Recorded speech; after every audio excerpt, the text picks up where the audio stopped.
नमस्कार, मेरा नाम है मृत्युंजय त्रिवेदी और आप देख रहे हैं अमर उजाला। मेरे साथ मौजूद है मेरे वरिष्ठ सहयोगी प्रणय उपाध्याय। अब हम 2024 से 2025 में प्रवेश करने वाले हैं। 2024 में आपने तमाम खबरें सुनी होंगी जो युद्ध से जुड़ी हुई थी, जो वैश्विक युद्ध से जुड़ी हुई थी। तमाम देशों में लड़ाइयाँ हुई।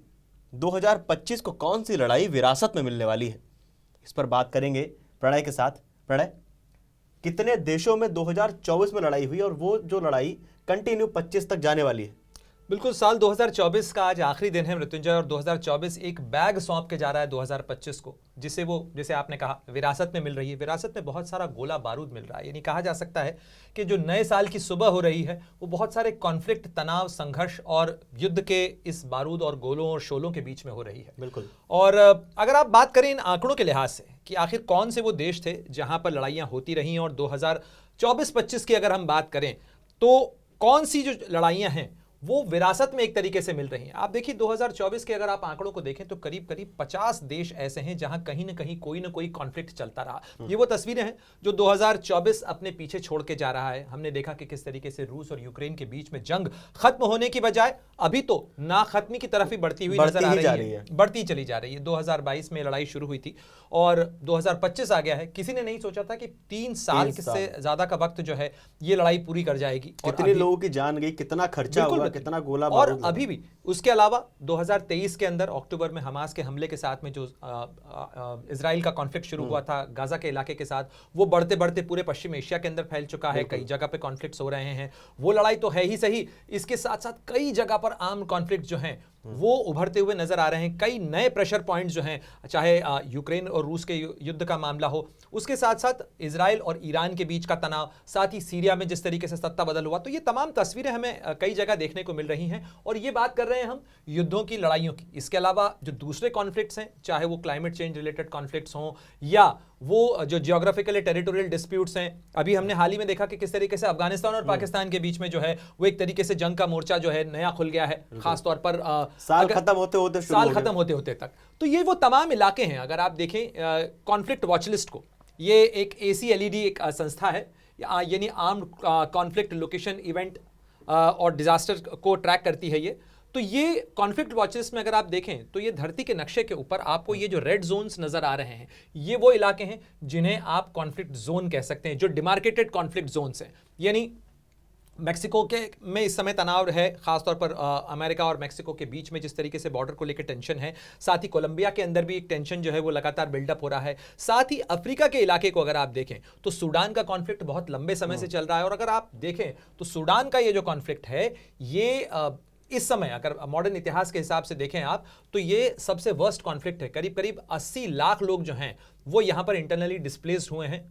इसके अलावा 1 करोड़ से ज़्यादा लोग जो हैं वो यहाँ से माइग्रेट भी हुए हैं, दूसरी जगह पर गए हैं। साथ ही ईरान जो है वो इस समय तनाव या टेंशन के दौर से गुजर रहा है, खासतौर पर इजराइल के साथ जो उसका तनाव चल रहा है इस पूरे इलाके के अंदर। साथ ही सीरिया में है, लेबनान के अंदर है।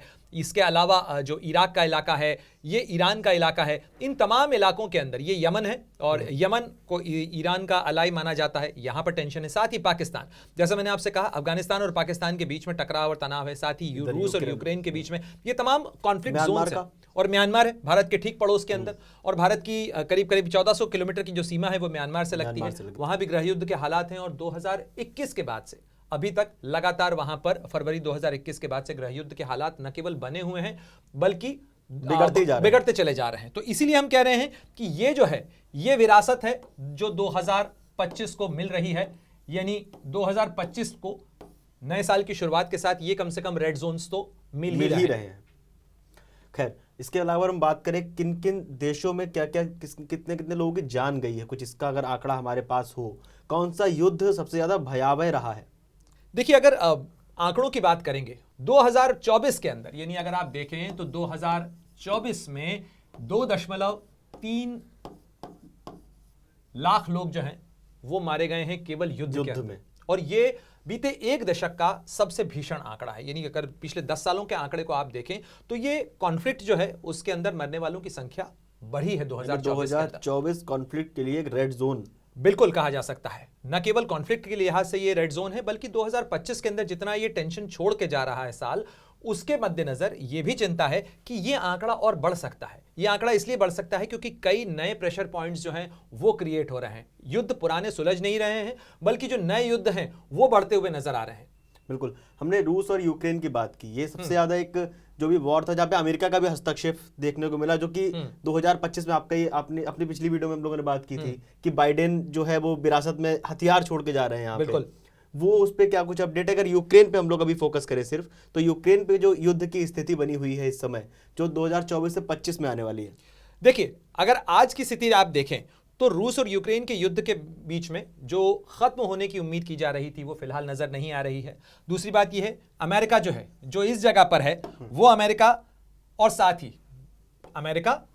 ही है यूरोप का इलाका लगातार यूक्रेन को हथियार दे रहा है, और साथ ही ये कॉन्फ्लिक्ट चल रहा है रूस के साथ में। यहां पर ये जो आप इलाका देख रहे हैं ये रशिया है, तो इस रूस के साथ में ये तनाव लगातार चल रहा है। साथ ही ये जो पूर्वी यूरोप के इलाके हैं, खास तौर पर ये जो सारा इलाका है, ये पश्चिमी यूरोप है, और ये जो पूर्वी यूरोप का इलाका है, ये भी इस टेंशन के अंदर है। तो यूक्रेन को अगर आप देखें तो हथियार लगातार मिल रहे हैं। अमेरिका इजाजत दे चुका है कि वो जो अमेरिका से मिलने वाले हथियार हैं, उनका लंबी दूरी की जो मिसाइल हैं, उनका इस्तेमाल रूस पर कर सकता है। हाल के दिनों में हमने देखा है कि बीते 2 महीनों के अंदर यूक्रेन के हमले रूस के ऊपर बढ़े हैं, साथ ही रूस की जो जवाबी कार्रवाई है वो भी यूक्रेन के खिलाफ बढ़ी है। और खासतौर पर यूक्रेन का ये जो इलाका है, खासतौर पर जिसे हम पूर्वी इलाका कहते हैं, दानियास्क और लुहांस्क का इलाका, उसके अंदर कई इलाकों के अंदर रूस की फौज आगे तक बढ़ी है। तो जमीन के ऊपर जहां पर कॉन्फ्लिक्ट इंटेंसिफाई हो रहा है, बातचीत की मेज पर अभी ना तो कोई पक्ष बैठा है, ना बातचीत की कोई गुंजाइश नजर आ रही है। तो इसलिए ये एक बड़ा कॉन्फ्लिक्ट जोन है, और साथ ही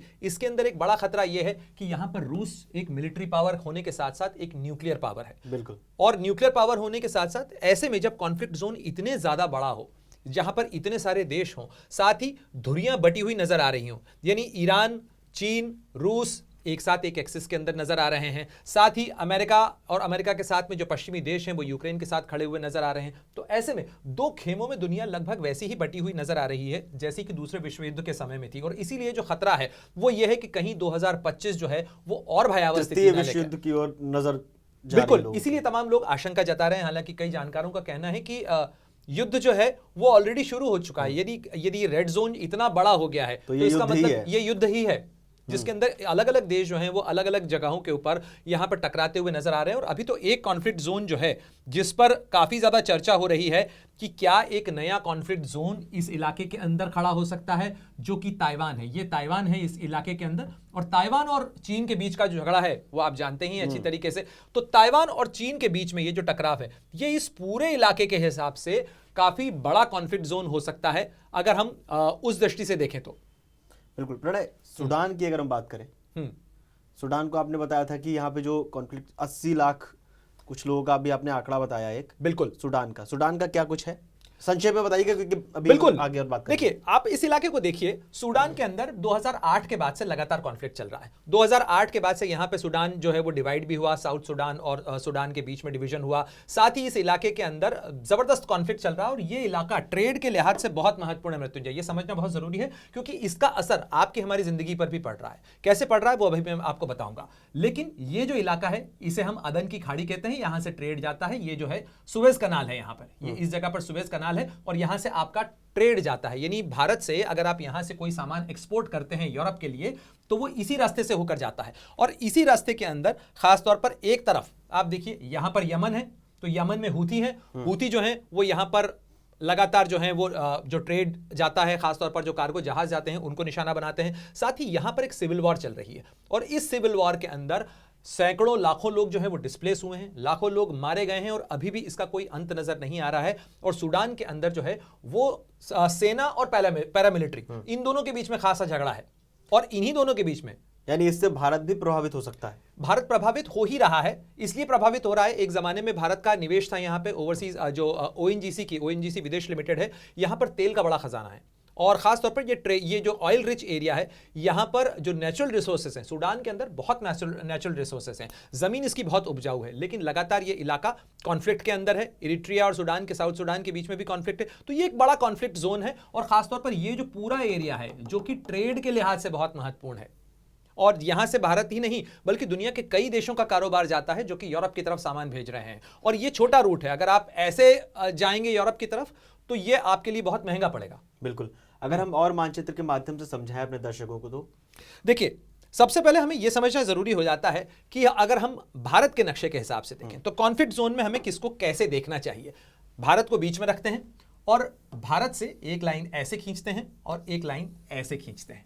अब आप देखिए, यह है भारत के उत्तर पूर्व का इलाका, ये दक्षिण पूर्व का इलाका, यह है भारत के दक्षिण पश्चिम का इलाका और ये उत्तर पश्चिम का इलाका। यहां पर कॉन्फ्लिक्ट है अफगानिस्तान और पाकिस्तान के बीच में, ठीक है। इसके अलावा इस समय टेंशन चल रहा है ईरान और पाकिस्तान के बीच में भी टेंशन रहा है इस साल की शुरुआत में, यानी जनवरी 2024 में हमने देखा है कि दोनों ने एक दूसरे के ऊपर वार किया था, लेकिन इस समय ईरान पर काफी प्रेशर है, खासतौर पर इजराइल के साथ जिस तरीके का तनाव चल रहा है। इसके अलावा आप आ जाइए, यमन में हूथी हैं, हूथियों का सऊदी अरब के साथ में कॉन्फ्लिक्ट चल रहा है, लेकिन सऊदी अरब जो है वो दुनिया का एक बड़ा तेल प्रोड्यूसर है, भारत भी जो है उससे तेल लेता है।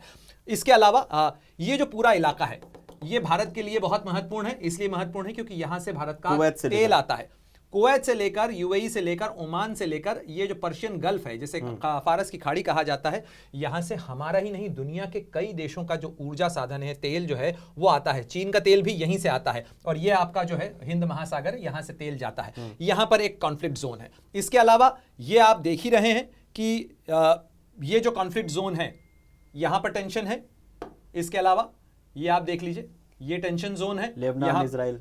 इसके अलावा यहां पर टेंशन हमने चर्चा कर ही ली, यहां टेंशन है। लीबिया जो है मुअम्मर गद्दाफी के जाने के बाद से अस्थिर है ही सही। साथ ही यहां भी कई इलाकों के अंदर, रवांडा हो, बरुंडी हो, कांगो हो, यहां पे कई जगह पे टेंशन हैं। सोमालिया के अंदर काफी लंबे समय से टेंशन है, इथियोपिया के अंदर भी टेंशन काफी समय से चल रहा है। तो जैसा हमने मैप देखा, सीरिया का भी अपना एक अलग वॉर है, सीरिया के अंदर अभी अभी जो है वो सत्ता चेंज हुई है। यानी भारत के उत्तर पश्चिम में अगर आप देखें तो आपको कई कॉन्फ्लिक्ट जोन मिल जाएंगे। यहां पर टेंशन है, यहां पर यमन और सऊदी अरब के बीच में जो है टेंशन चलता रहता है। हूथी जो है लगातार जो पाइपलाइन हैं और खासतौर पर जो गैस तेल के कुएं हैं उनको निशाना बनाते हैं। तो ये जो भारत के उत्तर पश्चिम का इलाका है, खासतौर पर जो इस इलाके के अंदर अगर आप देखें तो ये भारत का जो इस तरफ का जोन है, उस जोन के अंदर टेंशन है। हमने आपको बताया यहां पर टेंशन है, यहां पर टेंशन है, यहां पर टेंशन है, ठीक है। इसके अलावा यहां भी टेंशन होता है। साथ ही अजरबैजान और आर्मीनिया के बीच का टेंशन है, तो इस इलाके के अंदर भी आपको टेंशन देखने को मिल रहा है।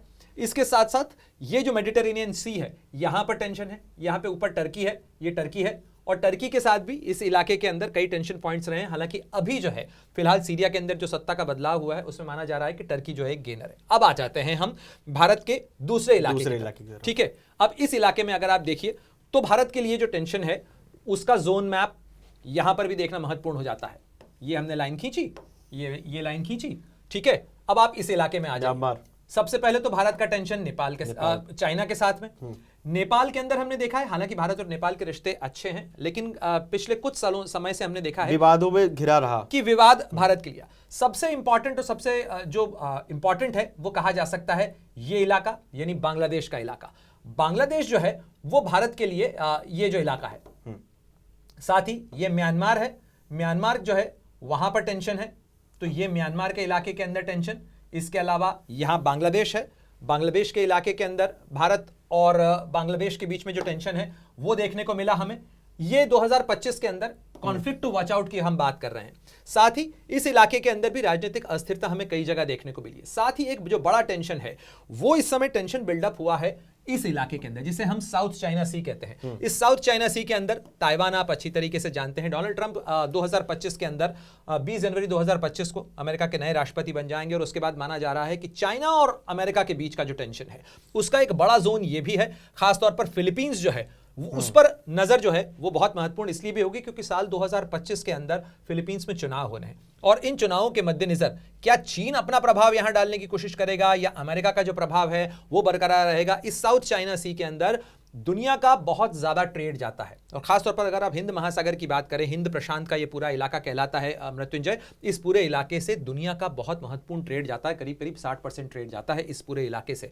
यानी जो आपसी कारोबार, ये ट्रेड की बात मैं इसलिए कर रहा हूं बार बार, आर्थिक रूप से सीधा नुकसान, आर्थिक नुकसान है। और अगर आप केवल आंकड़ा देखें तो साल 2023 जो है वो 23-24 के अगर आप आंकड़ों को देखें तो करीब करीब $14 ट्रिलियन जो है, यानी भारत की अर्थव्यवस्था जितनी है उसका लगभग आप मान लीजिए कि 4 से 5 गुना जो है वो केवल जंग की भेंट चढ़ गया है, युद्ध की भेंट गया है, जिसको आर्थिक नुकसान माना जा रहा है, economic impact of the war माना जा रहा है। तो इतना बड़ा जो नुकसान है उसकी वजह यही कि अलग अलग जगह पे ये कॉन्फ्लिक्ट जोन है, और इसका जो एक बड़ा असर है वो अभी मैं आपको बताऊंगा कि कैसे और क्यों असर पड़ता है। लड़ाई तो यहां चल रही है, आपके हमारे जीवन पर क्या फर्क पड़ेगा उस चीज का, लेकिन उसका फर्क ऐसे पड़ता है कि यहां से अगर कोई सामान जाता है तो उसकी कॉस्ट बढ़ जाती है। यदि कोई आदमी एक्सपोर्ट करना चाहता है तो उसके लिए इंश्योरेंस की कॉस्ट बढ़ जा रही है, उसके लिए कंटेनर की कॉस्ट बढ़ जा रही है, उसकी जो शिपिंग की कॉस्ट है वो बढ़ जाती है, तो उसका जो मुनाफा है वो कम हो जाता है। और इसका असर हमने देखा है कि हाल ही में जो भारत का विदेशी मुद्रा भंडार है, यानी हमारा जो डॉलर रिजर्व है, जो कि एक जमाने में बिल्कुल पीक पर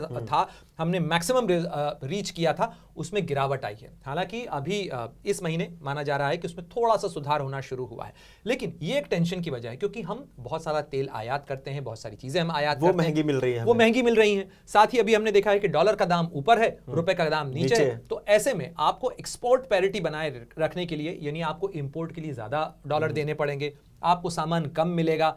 तो ये जो पैरिटी है, ये जो असर है, ये आपकी हमारी जेब पर पड़ता है, और ये सारा जो है वो कॉन्फ्लिक्ट के कारण होता है। क्योंकि अगर हम देखें, मैं जल्दी से अपनी बात खत्म करता हूं ताकि आप अगला सवाल पूछ सकें, लेकिन ये बहुत महत्वपूर्ण और रोचक विषय इसलिए भी है क्योंकि पहले, यानी 2022-23 से पहले अगर आप देखें तो भारत से अगर कोई सामान आप यूरोप भेजना चाहते थे तो उसके अंदर लगते थे 63 से 65 दिन, लेकिन अब लग रहे हैं 87 दिन। तो आप सोचिए कि करीब करीब आपके 12 दिन बढ़ गए। अब 65, अगर 12 दिन की शिपिंग बढ़ गई है तो इसका मतलब 12 दिन का आपका शिपिंग कॉस्ट बढ़ गई है, यानी सारा खर्चा बढ़ गया, सारा खर्चा आपका बढ़ गया। तो ये सबसे बड़ा गणित है जो हमारी आय को प्रभावित कर रहा है, हमारी इकोनॉमी को इंपैक्ट करेगा। अभी हमारा फरवरी के अंदर हमारा बजट आना है, तो देखना है कि क्या राहत जो है वो आपके हमारे लिए मिल सकती है, क्योंकि हर आम आदमी तो यही सोचता है कि उसके लिए क्या राहत मिल सकती है। लेकिन इतने बड़े कॉन्फ्लिक्ट जोन से घिरा भारत जो है, उसके लिए भारत के पश्चिम में देखें या भारत के पूरब में देखें, कई जगह टेंशन बिल्डअप है। और उन टेंशन्स के अंदर एक बड़ा टेंशन जो है वो भारत और चीन के बीच में था, क्योंकि 3488 किलोमीटर की ये जो लाइन ऑफ एक्चुअल कंट्रोल है भारत और चीन के बीच में, उसके अंदर जो है ये खास तौर पर ये जो इलाका है, लाइन ऑफ एक्चुअल कंट्रोल है, इसमें टेंशन है। और यहां पर जो टेंशन था, उस टेंशन के कारण जो है उसको अभी फिलहाल डिफ्यूज किया गया है, लेकिन ये कब खड़ा हो जाए कह नहीं सकते। बिल्कुल, मैं दरअसल यहीं पे आ रहा था। भारत ये रहा, ये रहा चाइना, इधर है पाकिस्तान, ये है अफगानिस्तान। बिल्कुल, इन दोनों में इधर वॉर चल रहा है। इधर चाइना भी यहाँ पे अपना इन्वॉल्वमेंट बढ़ाने की कोशिश कर रहा है।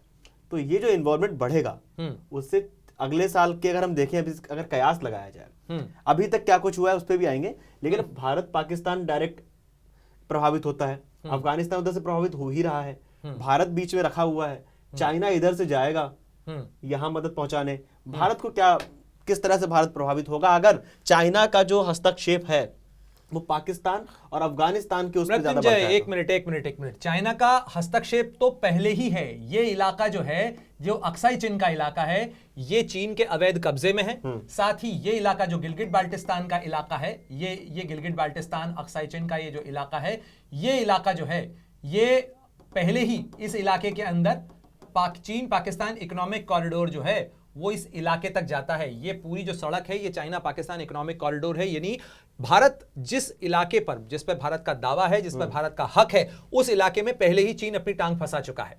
और ये दो इलाके हैं, ये लद्दाख का इलाका है, इस इलाके के अंदर चीन पहले ही ले चुका है। 1965 के अंदर पाकिस्तान ने कथित तौर पर जो चाइना पाकिस्तान जो इकोनॉमिक ट्रीटी थी या चाइना पाकिस्तान स्ट्रेटेजिक ट्रीटी थी 1963 की, उसके अंदर भारत से कब्जाए हुए इलाके को पाकिस्तान ने चीन को दे दिया था। यानी एक तरीके से चीन की टांग तो उसी समय फंसा दी गई थी इस पूरे कॉन्फ्लिक्ट के अंदर, भारत और पाकिस्तान के विवाद में।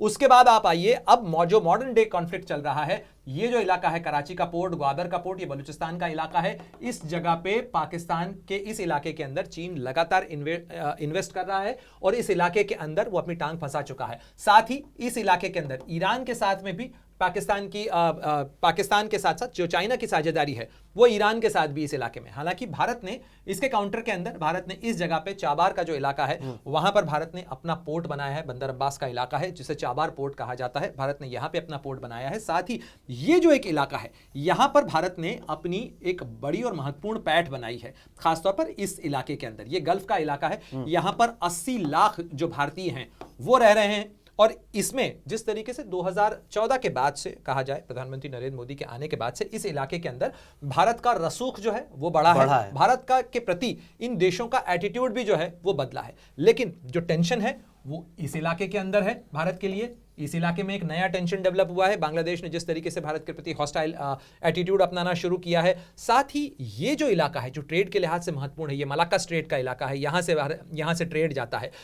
इस इलाके के अंदर भी मलेशिया और थाईलैंड के बीच में टेंशन्स रहे हैं इससे पहले भी। और खासतौर पर जो साइबर क्रिमिनल्स हैं उनका जिस तरीके से इस समय देखने को मिला है, क्योंकि ये भी एक नया कॉन्फ्लिक्ट जोन है।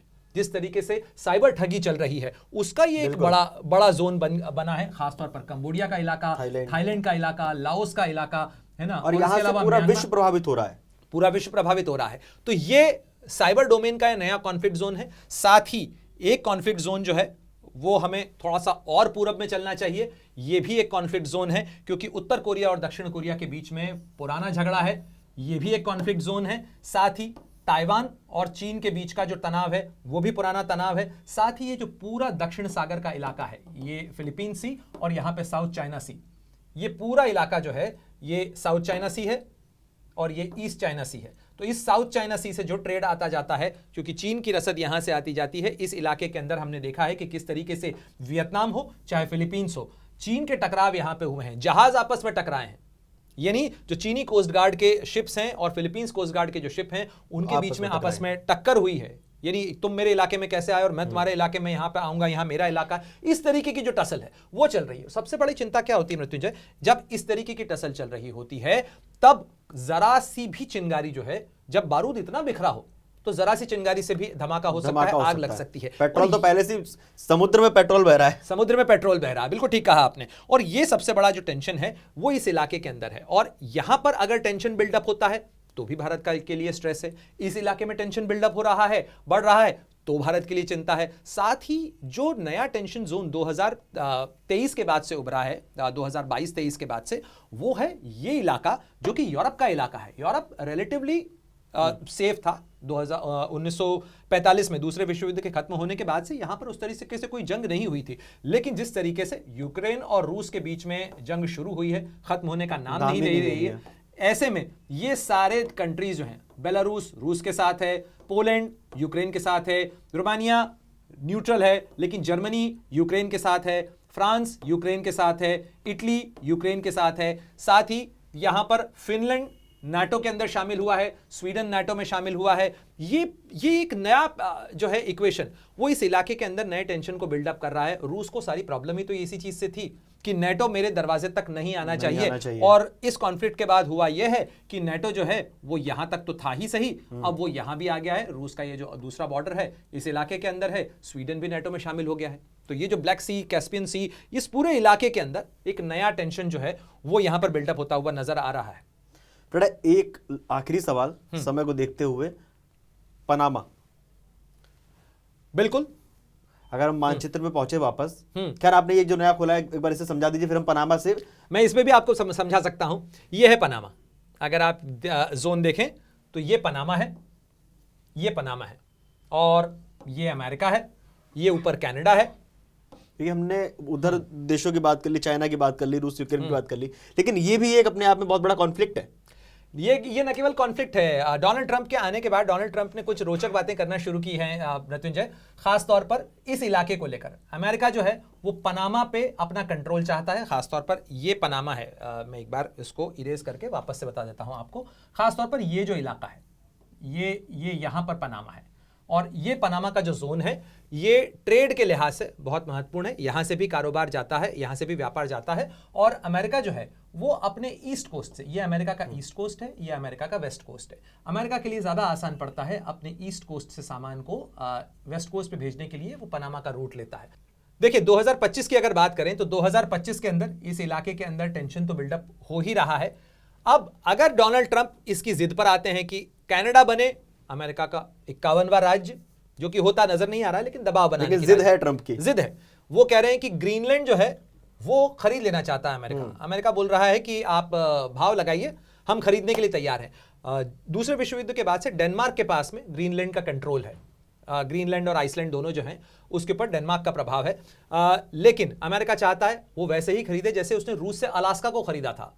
तो उसी तरह से, क्योंकि इस इलाके के अंदर बहुत सारे रिसोर्सेज हैं, यहाँ पर तेल और गैस का बड़ा रिसोर्स है। खासतौर पर इस इलाके को अमेरिका अपने प्रभाव में लेना चाहता है। और अगर अमेरिका के पास में, अगर एक फर्ज करिए एक सिचुएशन कि अमेरिका के पास में कनाडा भी आ जाता है, ग्रीनलैंड भी आ जाता है और आइसलैंड भी आ जाता है, तो अमेरिका दुनिया का सबसे बड़ा देश होगा। उसका जो क्षेत्रफल है वो रूस से भी बड़ा हो जाएगा। यही मंशा है, उसकी मंशा यही है। तो ये दुनिया का सबसे बड़ा देश हो जाएगा अगर उसके क्षेत्रफल और आकार के लिहाज से बात की जाए तो बहुत बड़ा देश हो जाएगा वो। लेकिन अगर इस कॉन्फ्लिक्ट जोन में देखें आप, तो फिलहाल पनामा पे ऐसा लगता नहीं है कि डोनाल्ड ट्रंप कह रहे हैं, लेकिन वो किसी तरीके से न तो कोई मिलिट्री ऑपरेशन करने की बात कर रहे हैं, वो दबाव जरूर बना रहे हैं, लेकिन फिलहाल वहां पर बहुत ज्यादा कुछ होता हुआ नजर नहीं आ रहा है। साथ ही इस कॉन्फ्लिक्ट जोन की हम बात कर ही रहे हैं, तो ये आप देखें 2010 से लेकर 2024 तक कितने लोगों को अपना घर छोड़ना पड़ा है लड़ाइयों के कारण, युद्ध के कारण। और ये जो रेफ्यूजीज की, ये यूएन के आंकड़े हैं, और आप देखिए कि रेफ्यूजीज की जो संख्या है, यानी जो शरणार्थियों की संख्या है, उसमें लगातार इजाफा हो रहा है। और 2024 के मध्य तक अगर आप देखें तो लाखों लोग जो हैं वो बेघर भी हुए हैं, लाखों लोग शरणार्थी बने हैं। और उन लाखों लोगों में से जो शरणार्थी बने हैं मृत्युंजय, वो अब 5 साल से ज्यादा अपने देश से दूर दूसरे देशों में रह रहे हैं। यानी दूसरे देशों में पनाह लेकर रहने वाले और लंबे समय तक रहने वाले लोगों की संख्या बढ़ी है। ये दुनिया के लिए एक नया टेंशन इसलिए बिल्डअप हो रहा है क्योंकि अगर आबादी दूसरे देशों से उठ के किसी दूसरे देश के अंदर आएगी, कॉन्फ्लिक्ट जोन से उठ के दूसरे आसपास के जो शांत देश हैं, चाहे जैसे बांग्लादेश के अंदर, बांग्लादेश से शरणार्थी यदि भारत में आते हैं तो उससे भारत के अंदर जो डायनामिक्स हैं वो भी तनावपूर्ण हो जाते हैं। और इस तरीके से चाहे रोहिंग्या रेफ्यूजीज आ रहे हों, या बांग्लादेश से रेफ्यूजी आ रहे हों, या पाकिस्तान से रेफ्यूजी आए, रेफ्यूजी सिचुएशन जो है वो किसी भी शांत देश की व्यवस्था को भी खराब कर सकती है। ये एक्सरे है उसका कि किस तरीके से ये जो टेंशन है वो बढ़ता चला जा रहा है। इंटरनली डिस्प्लेस्ड पीपल, यानी जो लोग अपने ही देश में विस्थापित होते हैं। किसी भी देश में अगर किसी एक इलाके के अंदर कॉन्फ्लिक्ट होता है तो लोग बचने के लिए परिवार के साथ किसी दूसरे इलाके में चले जाते हैं, टेम्पररी जाएं या परमानेंटली जाएं। लेकिन इंटरनली डिस्प्लेस्ड लोग भी बढ़ रहे हैं। साथ साथ जो लोग अपने देश को छोड़कर दूसरे देश में जा रहे हैं वो उसका आंकड़ा भी बढ़ा है। यूक्रेन से मैंने देखा है कि किस तरीके से वहां से लोग जा रहे हैं। साथ ही ये तो हम उस ट्रेड रूट की बात कर ही रहे थे। ये दुनिया का कॉन्फ्लिक्ट ट्रैकर है, जैसे हम लगातार बात कर रहे थे। इसमें इन तमाम इलाकों में ये जो येलो डॉट्स आप देख रहे हैं चल रहा है, ये सारे जो हैं वो कॉन्फ्लिक्ट जोन्स हैं। और यहां पर सब जगह पे एक तरीके से कहा जा सकता है ये फॉल्ट लाइन है जहां पर कभी भी भूकंप के झटके आ सकते हैं। आपने रिफ्यूजीज की बात की, एक आंकड़ा भी थोड़ी देर पहले आप मुझे बता रहे थे, जो बच्चों का आंकड़ा है इस युद्ध से किस तरह से वो प्रभावित हैं, वो क्या है? वो कुछ आंकड़ा जो आप बता रहे थे। देखिए, अगर आप यूएन की रिपोर्ट देखें, यूनिसेफ की रिपोर्ट देखें, तो ये रिपोर्ट कहती है कि दुनिया के 6 में से 1 बच्चा जो है वो इस समय युद्ध प्रभावित है।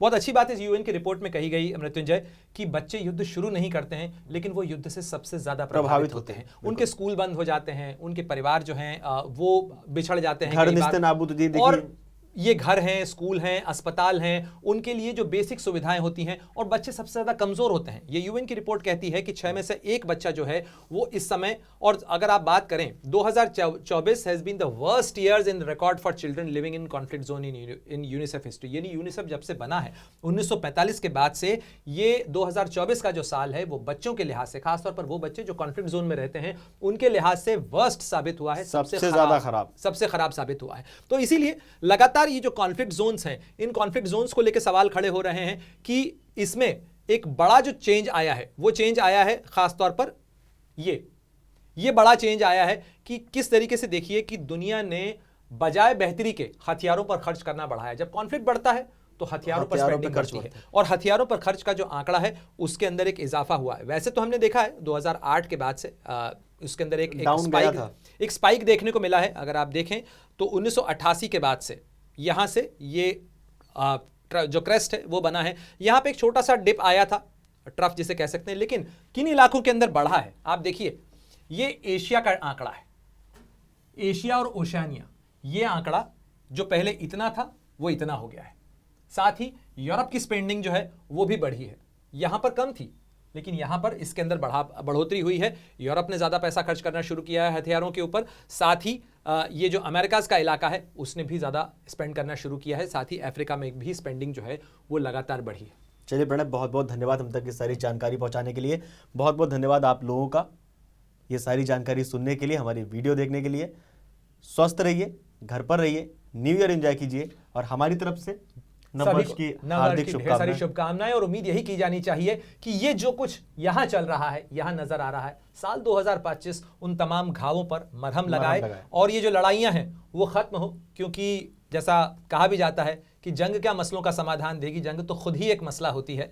तो उम्मीद की जानी चाहिए कि साल 2025 पुरानी जंगों पर मरहम लगाए, उन्हें बंद करे और साथ ही नई जंग शुरू करने के लिए जो बारूद का सामान इकट्ठा हो रहा है उस पर भी पानी डालें। बहुत बहुत धन्यवाद। अगर आप ये वीडियो YouTube पर देख रहे हैं तो हमारे चैनल को सब्सक्राइब कर बेल आइकन दबाएं और Facebook पर देख रहे हैं तो हमारे पेज को लाइक करें। 8 मिलियन प्लस सब्सक्राइबर, आपके इस भरोसे के लिए बहुत धन्यवाद।